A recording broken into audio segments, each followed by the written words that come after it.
La memoria es una facultad que le permite al ser humano retener y recordar hechos pasados. ¿Pero una ciudad puede tener memoria? ¿Quiénes son aquellos que construyen esa memoria? Mi nombre es Emilio Castelazo y el día de hoy te invito a que me acompañes a profundizar en la memoria de Querétaro, esa que construimos cada uno de nosotros cada día.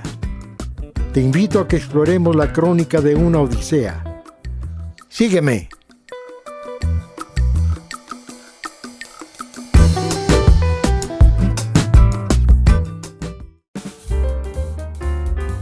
El día de hoy nos encontramos en el Museo del Calendario para conocer la odisea de Salvador Lecona, químico en alimentos con maestría en ciencias de los alimentos. Salvador ha sido director de la Facultad de Química, director del Departamento de Estudios de Posgrado y secretario académico en la Universidad Autónoma de Querétaro. Acompáñenme a conocerlo. Don Emilio, un gusto verlo. Don Salvador. Es un Mucho gusto, de verdad. Y este lugar esplendoroso, muy amable por invitarme. No, yo encantado, encantadísimo. ¿Cómo es que tienes tanto afecto a este lugar? Bueno, es un lugar que conocí en el Querétaro de la juventud y me trae muchos recuerdos muy bonitos con gente muy cercana que estimo mucho. Ah, pues entonces ya tiene sabor esta charla. Así es. Vamos. Gracias.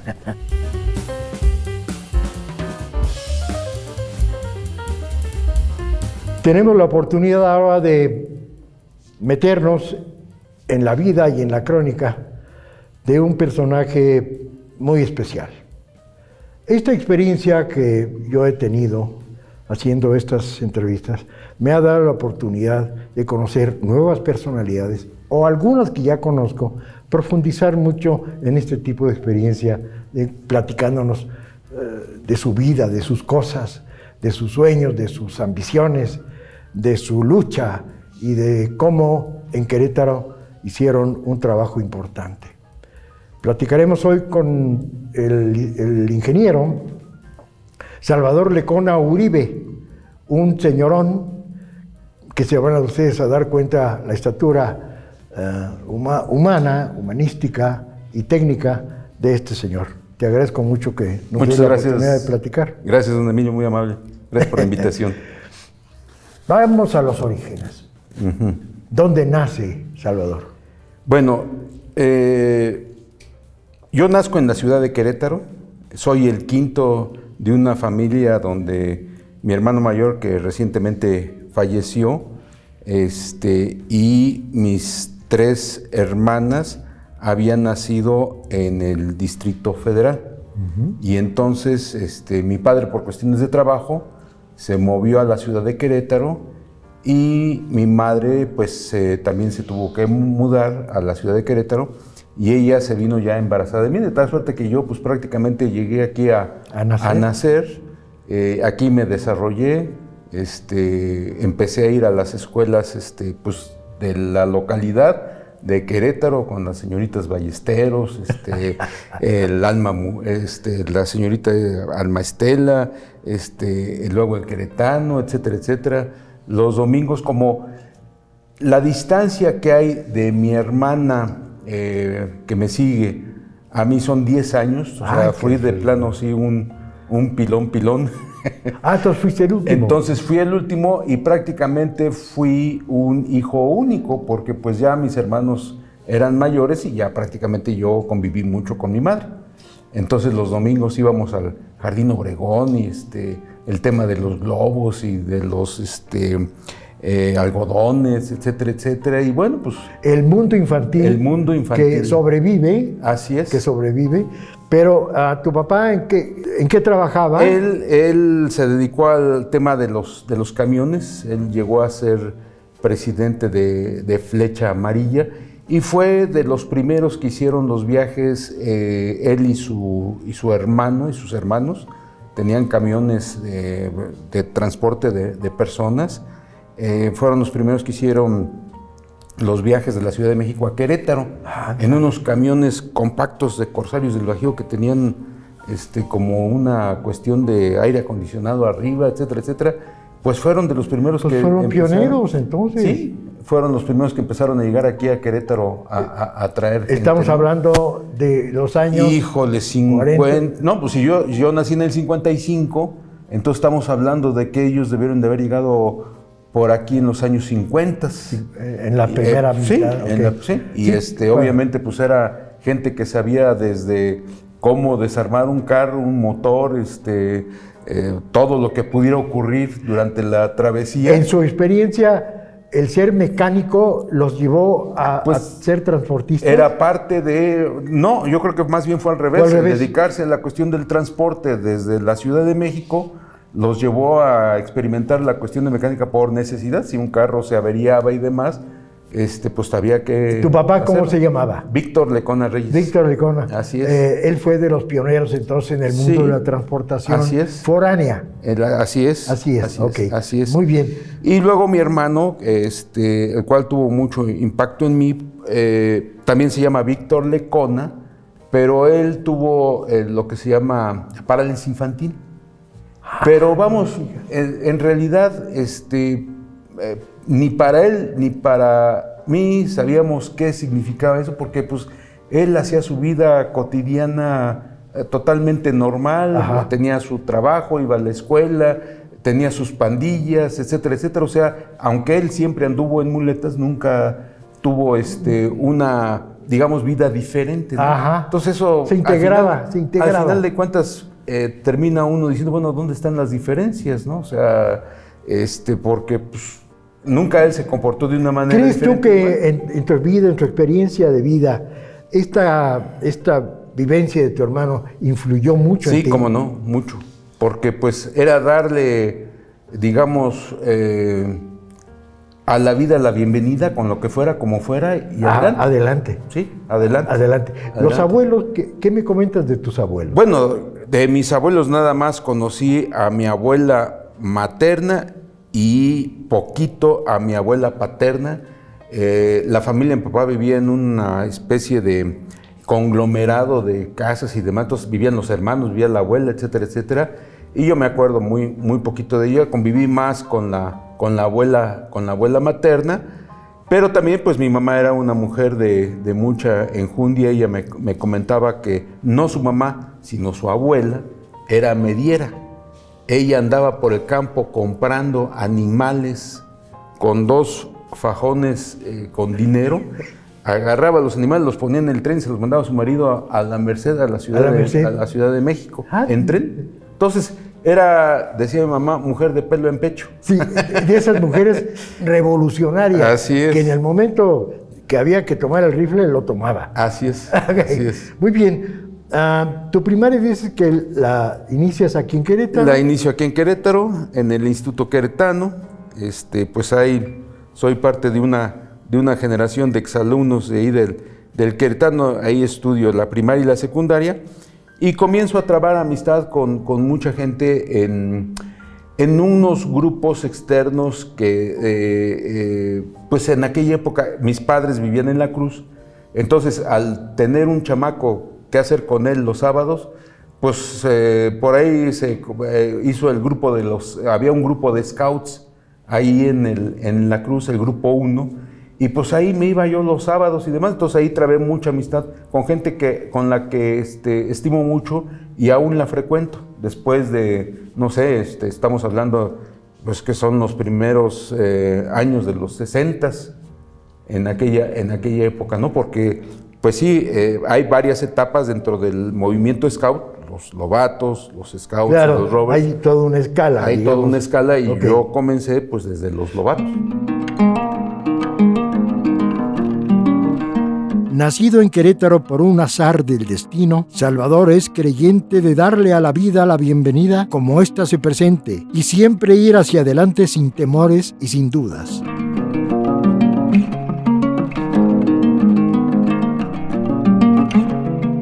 Primaria, secundaria, preparatoria y profesional aquí en Querétaro. Aquí en Querétaro, Ok. todo. En qué momento el ingeniero Lecona empieza a descubrir su vocación profesionalmente hablando en el mundo de los alimentos, por ejemplo? Pues ocurrió un tema muy curioso, porque pues, ¿qué más quisiera que uno tiene todo planeado y demás? La verdad es que a veces la vida nos va llevando por caminos y son como se van tomando, sí. Y pues lo que uno tiene a la mano, ¿no? Yo me recuerdo que, por ejemplo, cuando terminamos la secundaria, yo acababa de llegar de un campamento con este grupo de scouts que hicimos en Los Azufres, Michoacán, que para mí fue un descubrimiento maravilloso la naturaleza, porque pues antes no había tanto transporte en vehículo, entonces había que caminar. Me acuerdo que en aquella ocasión, para llegar a la laguna larga de Los Azufres, pues nos bajaron en San Pedro, nos subimos aquí en el seminario del Conciliar de Hércules, nos fuimos en camión hasta un pueblito, San Pedro, y eran como las 2 de la tarde cuando llegamos ahí, y ahí empezamos a caminar. Llegamos hasta las 2 de la mañana caminando. Como soldados. Eso se fue haciendo, y obviamente íbamos, ¿qué quiere? 40, 45 entre Chavos, muchachos, niños y demás, etcétera, etcétera. Y obviamente se fue haciendo una fila larga, hasta que ya al final íbamos 3, 4, 5 gentes con 2, 3 chiquillos, y ahí seguíamos caminando. ¿Pero usted sentía miedo? Nada. ¿Usted tenía algún temor? Nada. O sea, iba seguro por un camino que pues le decían que por ahí era. Bueno.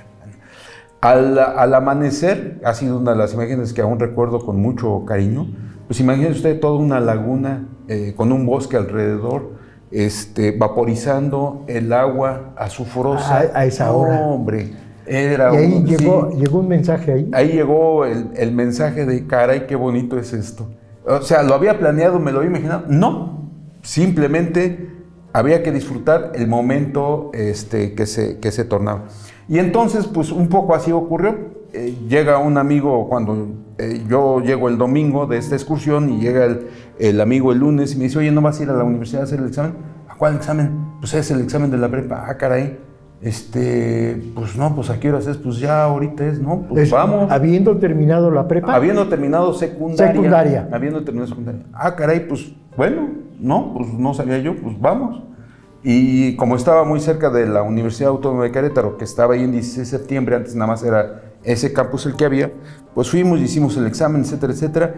Y a partir de ahí, pues ya vino una serie de vinculaciones y de eventos que me llevaron más por el lado, pues sí me gustaba más la cuestión de las ciencias que de las humanidades. Okay. Aunque, paradojas del destino, también el primer trabajo que yo tuve en mi vida fue ahí mismo en la universidad, que un profesor me invitó a ser bibliotecario de la Biblioteca Central. Entonces, pues, mi función era dar libros y prestar y que la gente llenara sus boletos, etc. Pero obviamente el tiempo que no estaba haciendo esas actividades, pues lo que sí era leer. Y leí libros de muchas situaciones, muchos libros de movimientos sociales. En aquel momento estamos hablando ya de los 73, 74, 75, etcétera, etcétera. Muchos libros de México, me encantó la historia de México. Creo que me eché, no sé si 1 o 2 veces, ese libro de México, Tierra de Volcanes, que es un libro bastante gordo de historia, choncho, escrito por algún austriaco, un alemán, pero que plagado de anécdotas. Y bueno, pues insisto, ahí volví a tener interacción con mucha gente, y luego se vino la cuestión de estudiar carrera. Bueno, pues como yo no tenía posibilidad de salir, dije, bueno, pues entre ingeniería y química, y me decidí por química. Bien, hay algo en la semblanza de Salvador, algo que me llama mucho la atención, su vocación para ser puente, sí, para puentear entre el área de conocimiento y el área de operaciones. Es decir, siento que me da la impresión de que esta simiente sembrada en los Scouts formó parte de esa vocación en Salvador, que independientemente de tu desarrollo como ingeniero, había en él esa inquietud de eslabonar esfuerzos para resultados en función de un proyecto. Sí, siempre fue así, cómo poder juntar eslabones de una cadena que hicieran una red. Exactamente. Que esa red pudiera impulsar muchas cosas, y eso poco a poco se fue dando ya en la vida profesional. Ya en la vida profesional, entonces ahora sí ya un poco más consciente, un poco más coherente con lo que fue mi actividad. Yo estoy terminando la licenciatura y pues me invitan a trabajar, entro como practicante en Purina, en Carnation, etcétera, etcétera, pero también me invitan a pensar, oye, ¿por qué no es una maestría? Una maestría, pues una maestría, que será una maestría, pues seguirle estudiando y más. ¿Y en qué? No, pues a ver, vamos a buscar. Y entonces me fui con un amigo a unas instituciones por allá del norte del país y fuimos viendo algunas escuelas, y a mí me gustó mucho una institución, el Tecnológico Monterrey en Guaymas, que estaba en la punta de una bahía. Guaymas es el mar de Cortés, y vamos, otra vez la cuestión de la naturaleza, era un paisaje bellísimo. Te volvió a cautivar. Pero total y absolutamente. No, la escuela estaba en la punta de una bahía, la bahía de Bacochibampo, y de ahí, precisamente en estas fechas de marzo, febrero, etcétera, etcétera, se comenzaban a ver las ballenas, cómo pasaban, y bueno, en fin, fue una experiencia maravillosa, ¿no? Y pues ahí hice mi carrera, y ¿qué va a hacer? Pues ahora a trabajar. De nueva cuenta hubo quien me invitó a venirme a trabajar a la Universidad Autónoma de Querétaro. Lo que quiero decir con esto es que siempre ha habido alguien que me ha tendido una mano y me ha conectado con algo. Sí, o sea, no hay un plan preestablecido, digo, yo voy a hacer esto y tengo... No, yo creo que... Simplemente fueron muchos engranajes y muchas manos. En la vida, como que uno, al momento de ir trabajando, va creando esas manos mágicas. Así es. Que de repente hacen por acá. Así es. O alguien le dice a alguien, aquel. Sí. Y se va construyendo.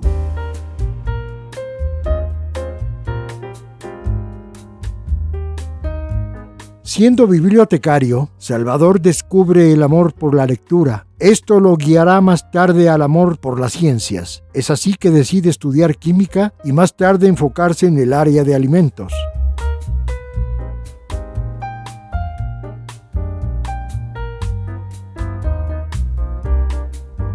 Este museo del calendario, en su recorrido, nos muestra la gran historia que es el acto de medir el tiempo.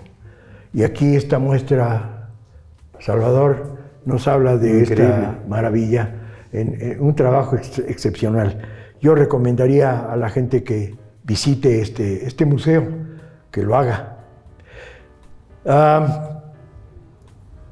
El hombre se va descubriendo conforme las circunstancias y la vida le van abriendo puertas, y como dices, no hay una mano que diga por aquí, sino que las circunstancias, los hechos, las recomendaciones, la confianza que vas generando en otros que te dicen, ven, ocúpate de esto, ven, ocúpate de esto. Después de años de experiencia, ¿cuál sientes que ha sido tu mayor satisfacción hasta ahora? Uy, muchísimas. Pero yo creo que nada tiene comparación con exponer a un muchacho a un ambiente no estructurado y ver cómo resuelve los problemas. O sea, yo creo que el ser humano tiene una capacidad de aprendizaje infinita. Correcto. Y una cantidad de talento enorme dentro de cada quien. Cada quien viene con un bagaje de herramientas y de instrumentos que no sabe que los tiene, y esa es la maravilla que a mí me ha tocado contemplar, pero cuando los tiene que usar, los saca. Te interrumpo, esto habla, explica en tu calidad de docente, sí, de formador de recursos humanos. ¿Dónde empieza esta experiencia? ¿Cómo llegas a esta visión tan certera? Pues poco a poco también, cuando precisamente en este año 2023, se cumplen años de que empezó el centro universitario aquí en el Cerro de las Campanas. Es correcto. Ese centro universitario comienza en el año del 73. Entonces yo comienzo a estudiar la carrera allí, en el año 73, la carrera de química, en un espacio y en unos sitios que nada más eran los salones de clase. No había laboratorios, no había equipamiento, no había nada. Entonces, el que era el director de la facultad, pues ahora sí que de repente decía, oye, pues acompáñenme a CAPSE porque hay que presionar para que nos hagan esto. Acompáñenme a ver a tal político porque no tenemos equipamiento y nos tienen... Bueno, así comenzamos y precisamente en ese andar, otra vez descubriendo y viendo lo que hay, nos invitan a armar los laboratorios de física y de físico-química. Entonces, pues ahí sí dimos rienda suelta a nuestra imaginación. Ok, rector, ¿quién era el rector entonces? El rector en aquel entonces era el doctor Rabel. Cuando yo empiezo ya a trabajar, es el doctor Rabel. ¿Es Enrique? Enrique Rabel. Enrique Rabel. Sí, Enrique Rabel. Y en la Facultad de Química estaba el maestro Luis Muñoz y el maestro Alfonso Pérez, sí. Que siguen siendo, yo tengo todavía una relación muy estrecha con ellos, pero nos permitieron dar rienda suelta a nuestra imaginación y todos los experimentos que venían descritos en los laboratorios, en los libros, pues los tratamos de llevar a los laboratorios y demás, y fue muy bonito. Por eso digo que es ahí donde uno ve que los recursos de los muchachos ni siquiera saben que los tienen, pero cuando los tienen que poner a funcionar, salen y los ponen a funcionar. Tú has experimentado esto y ¿qué fibra tocas? ¿Qué elemento hace que estos jóvenes exploten? Pues simplemente darles confianza a ellos, que no se apaniquen y que aunque no sepan, nunca digan que no saben, porque sí saben muchas otras cosas, tal vez no una cosa en específico, pero todas las otras, las demás, si les saben. Entonces, nuestra recomendación cuando mandábamos a muchachos a universidades extranjeras y demás, nunca digas que no sabes, por favor, di, esto lo voy a estudiar, yo sé otras cosas, sé esto, lo otro, y voy a ver cómo lo alcanzo. Finalmente, el conocimiento es otra vez una red que simplemente me da una capacidad de resolver problemas en tal o cual o X situación, pero que de alguna manera hay principios básicos fundamentales de cómo abordar la solución de un problema técnico. Cualquier persona le podemos decir, mira, ¿ves este muro? Tiene 3 metros. ¿Serías capaz de brincarlo? No, pues no, por Dios no. Pero, ¿qué tal? Le sueltan un perro que lo ataca y corre y brincó el muro. Claro, tal vez. El miedo es el que lo impulsó. Tal vez. En este caso es el ansia de buscar, la curiosidad por conocer, de armar, y que demuestra que sí sabemos. Claro, el enfrentarlo a retos. O sea, yo creo que ese fue una cuestión muy satisfactoria. Mientras un muchacho tenga enfrente un reto que para él sea importante, por alguna situación, por algún motivo, es maravilloso ver cómo se despliegan todas sus capacidades y todas sus cualidades para poder resolver ese reto. ¿Qué es lo que necesita un joven para atreverse? Que alguien lo esté... Exacto, ahí sirven. Que lo ponga y que le arrime recursos. ¿Cuáles? Pues los que el muchacho poco a poco vaya pidiendo. Y él mismo... Porque él vaya descubriendo qué es lo que necesita. Necesito eso. Bueno, a ver, o sea, un profesor, lo dijo Sabater en una plática muy bonita que tuvimos aquí en el patio de la prepa Centro, vino a presentar un libro sobre las dudas, el libro de las dudas de la vida, no me acuerdo cómo se llama exactamente el libro, pero nos dio una plática sobre educación y decía que pues un profesor tenía que ser lo suficientemente humilde y lo suficientemente fuerte para ser como un escalón y esperar a que el muchacho se suba en él y otear otro horizonte. Ah, qué bien, qué bien. Entonces, bueno, pues qué más recurso que oye, te estoy poniendo mi espalda, mis rodillas para que tú te subas y veas más allá de lo que es. O sea, eso es un maestro que tiene que acercar recursos, ser fuertes, sostenerlo, porque sí, a veces nuestros miedos nos ganan, a veces no podemos con nuestros miedos y nos desbaratan, pero precisamente creo que para mí nunca será sustituible un profesor, una relación persona a persona, una relación con alguien de carne y hueso es fundamental para la formación. Jamás ningún medio electrónico ni inteligencia artificial, nada de nada podrá sustituir la interacción personal. Salvador descubre su vocación de docente y decide con ello convertirse en un escalón para impulsar a los estudiantes que atraviesen sus aulas. Su odisea está marcada por su deseo de hacer de los jóvenes personas valientes, atrevidas y fuertes que no duden en adentrarse en los estudios y el aprendizaje.